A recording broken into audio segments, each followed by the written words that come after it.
فاتقوا الله عباد الله، واعلموا رحمكم الله بأن غدق الأرزاق وكثرتها ووفرتها بيد الله عز وجل. يقول تبارك وتعالى: إن الله هو الرزاق، إن الله هو الرزاق ذو القوة المتين. يقول ابن سعيد في تفسيره: إن الله هو الرزاق أي كثير الرزق الذي ما من دابة في الأرض ولا في السماء إلا على الله رزقها ويعلم مستقرها ومستودعها. فالله هو الرزاق، فالله هو الرزاق أيها الأخوة، ولكن لرزقه أسباب شرعية يغفل كثير الناس عنها، وخاصة ضعاف الإيمان منهم. ومن هذه الأسباب كثرة الاستغفار والتوبة. يقول الله تبارك وتعالى عن نبيه نوح عليه وعلى نبينا الصلاة والسلام: فقلت استغفروا ربكم إنه كان غفارا يرسل السماء عليكم مدرارا ويمددكم بأموال وبنين ويجعل لكم جنات ويجعل لكم أنهارا. فمن نتائج وفوائد وثمار الاستغفار كثرة الأمطار والمدد بالبنين والأموال وجعل الجنات وجعل الأنهار. أما بعد، فيا عباد الله، فاتقوا الله تعالى حق التقوى واستمسكوا من الإسلام بالعروة الوثقى. تقوى الله حرز وجنة ووصيلة إلى مرضاته والجنة. إن الدنيا تفنى والآخرة تبقى وإن المصير إلى الله. وقال جل جلاله: يا أيها الناس اتقوا ربكم الذي خلقكم والذين من قبلكم لعلكم تتقون. فاتقوا الله عباد الله، واعلموا رحمكم الله أيها الناس، إن من أرفع مقامات العبودية وأجل العبادة القلبية مقام التوكل على الله تعالى وتفويض الأمور إليه، وقد أمر به تعالى وحض عليه في غير آية من كتابه العزيز. قال جل جلاله: رب المشرق والمغرب لا إله إلا هو فاتخذه وكيلا. وقال تبارك وتعالى: وعلى الله فليتوكل المتوكلون.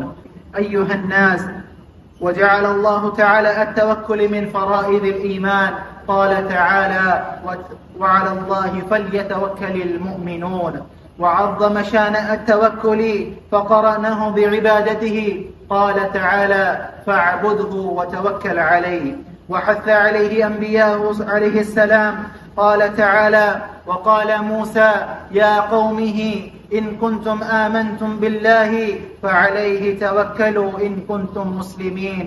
فقالوا على الله توكلنا ربنا لا تجعلنا فتنة للقوم الظالمين. اسلام کا ایک ایک عمل، فرض، واجب، مستحب، مباح، مکروہ، حرام ہم تک پہنچائے اللہ کے کلام، نبی کی احادیث کے ذریعے صحابہ کرام رضوان اللہ تعالی اجمعین۔ صحابہ کون؟ زمین پر چلتے حضرت بلال تو جنت میں ان کے چپلوں کی کھڑاووں کی دھمک سنے آتی۔ اللہ کے نبی فرماتے ہیں: بلال تو کیا عمل کرتا ہے کہ میں نے روز معراج تیرے کھڑاووں کی آواز، تیرے چپلوں کی آواز جنت میں سنی ہے؟ جواب دیتے اللہ کے رسول: جب بھی وضو کرتا ہوں جتنی طاقت ہے نماز پڑھ لیتا ہوں۔ یہ ہے صحابہ۔ صحابہ کون؟ جن کے ایمان کو اللہ نے اعلان کر دیا، قیامت تک آنے والے مسلمانوں کان کھول کر سن لو، آمنوا کما آمن الناس، تمہارا ایمان وہ صحابہ کے ایمان کے جیسا رہے گا تو اللہ قبول کرے گا، ورنہ نہیں۔ صحابہ کون؟ حضرت سمیہ کی شہادت کا وقت ہے، ابو جہل نے اونٹ سے دو طرف دو پیر بنوا دیے، شرمگاہ میں برچھا مار دیا۔ ضعیف صحابیہ 90 سال کی، موت کے قریب ہے، اور اللہ کے نبی کہہ رہے ہیں اپنے زانوں پر ان کا سر رکھ کر، اے سمیہ صبر کر، جنت تیرا انتظار کر رہی ہے، اے سمیہ صبر کر، جنت تیرے لیے ترس رہی ہے۔ صحابہ کون؟ جس کے انتقال پر اللہ کا عرش ہل گیا، جس کی شہادت پر، سعد رضی اللہ تعالیٰ عنہ کی شہادت پر رسول اللہ نے فرمایا اللہ کا عرش ہل گیا آج۔ صحابہ کون؟ سعد رضی اللہ تعالیٰ عنہ کے جنازے میں اللہ کے نبی پنجوں کے بل چل رہے تھے۔ صحابہ نے پوچھا اللہ کے رسول آپ پنجوں کے بل کیوں چل رہے ہیں؟ کہنے لگے آسمان سے 70,000 فرشتے سعد کے جنازے کے لیے آئے ہیں۔ صحابہ وہ جن کا جنازہ پڑھنے فرشتے نازل ہو جاتے تھے۔ صحابہ کون؟ اللہ کے نبی کے ایک ایک عمل کو ہم تک پہنچانے والے، قرآن کی ایک ایک آیت کو ہم تک پہنچانے والے۔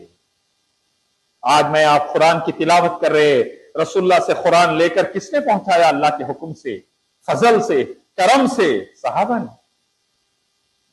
نبی کی حدیث، نماز کیسا، روزہ کیسا، زکوٰۃ کیسا، حج کیسا، توبہ استغفار کیسے، جہاد کیسے، نکاح کیسے، طلاق کیسے، صلہ رحمی کیسے، حسن سلوک کیسا، والدین کا حق کیا، بیوی بچوں کا حق کیا، شوہر کا حق کیا، پڑوسی کا حق کیا، بھائی بہنوں کا حق کیا، ترکے کے حقوق کیسے، ترکے کے اصول کیا، بیوی کو کیا ملے گا، ماں باپ کو کیا ملے گا، اولاد کو کیا ملے گا، بچوں کو کیا ملے گا، ایک ایک رسول اللہ کا حکم، عمل، اسلام کا ایک ایک عمل، فرض، واجب، مستحب، مباح، مکروہ، حرام ہم تک پہنچائے اللہ کے کلام، نبی کی احادیث کے ذریعے صحابہ کرام رضوان اللہ تعالی اجمعین۔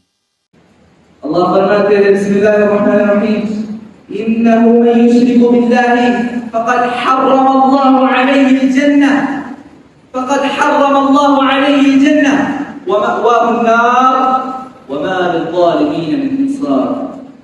بے شک جس نے اللہ کے ساتھ شرک کیا، بے شک جو اللہ کے ساتھ شرک کرتا ہے اللہ نے اس پر جنت حرام کر دی ہے اور جہنم اس کا ٹھکانہ ہے اور ظالمین کے لیے کوئی مددگار نہیں۔ اللہ اکبر۔ جس کسی نے بھی شرک کیا، اللہ کو چھوڑ کر غیر اللہ کو پکارا، اللہ کو چھوڑ کر دوسروں کی عبادت کی، اللہ کو چھوڑ کر غیر اللہ کے سامنے سجدے کیے، اللہ کو چھوڑ کر غیر اللہ سے دعائیں مانگی، اللہ کو چھوڑ کر غیر اللہ کے لیے نذر و نیاز کیا، اللہ کو چھوڑ کر غیر اللہ کو مشکل کشا حاجت روا بنا لیا، اللہ کو چھوڑ کر غیر اللہ کے لیے قربانیاں کی، توحید ربوبیت میں غیر اللہ کو شامل کر لیا، توحید الوہیت میں غیر اللہ کو شامل کر لیا، توحید اسماء و صفات میں غیر اللہ کو شامل کر لیا، تو اللہ رب العزت قرآن مجید میں فرماتے ہیں سورۃ الرحمن آیت نمبر 31 میں اعوذ باللہ من الشیطان الرجیم بسم اللہ الرحمن الرحیم ان الشرک لظلم عظیم، ان الشرک لظلم عظیم، بے شک شرک سب سے بڑا ظلم ہے۔ اللہ اکبر۔ نبی کریم صلی اللہ علیہ وسلم فرماتے ہیں جو شخص اس حال میں مارا گیا، جو شخص اس حال میں مر گیا کہ وہ اللہ کے ساتھ شریک کرتا، یقیناً اس کا ٹھکانہ جہنم۔ اللہ اکبر۔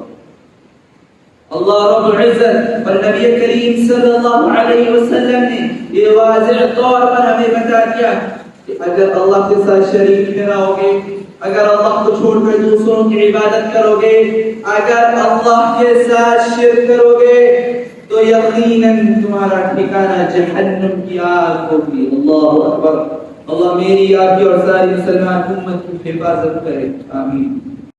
اللہ تعالیٰ قرآن مجید میں فرماتے ہیں قل ان کنتم تحبون اللہ فاتبعونی یحببکم اللہ ویغفر لکم ذنوبکم واللہ غفور رحیم۔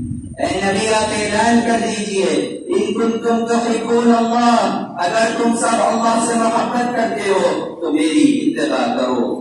اگر ہم اللہ تعالیٰ سے محبت کرنے کا دعویٰ کرتے ہیں تو ہمیں چاہیے آپ صلی اللہ علیہ وسلم کی اتباع کریں، آپ صلی اللہ علیہ وسلم کی اطاعت کریں، آپ صلی اللہ علیہ وسلم کی فرمانبرداری کریں، آپ صلی اللہ علیہ وسلم کی سنتوں پر عمل کریں اور اس کے مطابق اپنی زندگی گزاریں، تو اللہ تعالیٰ بھی ان سے محبت کرے گا، وَيَغْفِرْ لَكُمْ ذُنُوبَكُمْ، اور ان کے سارے گناہ معاف فرما دے گا۔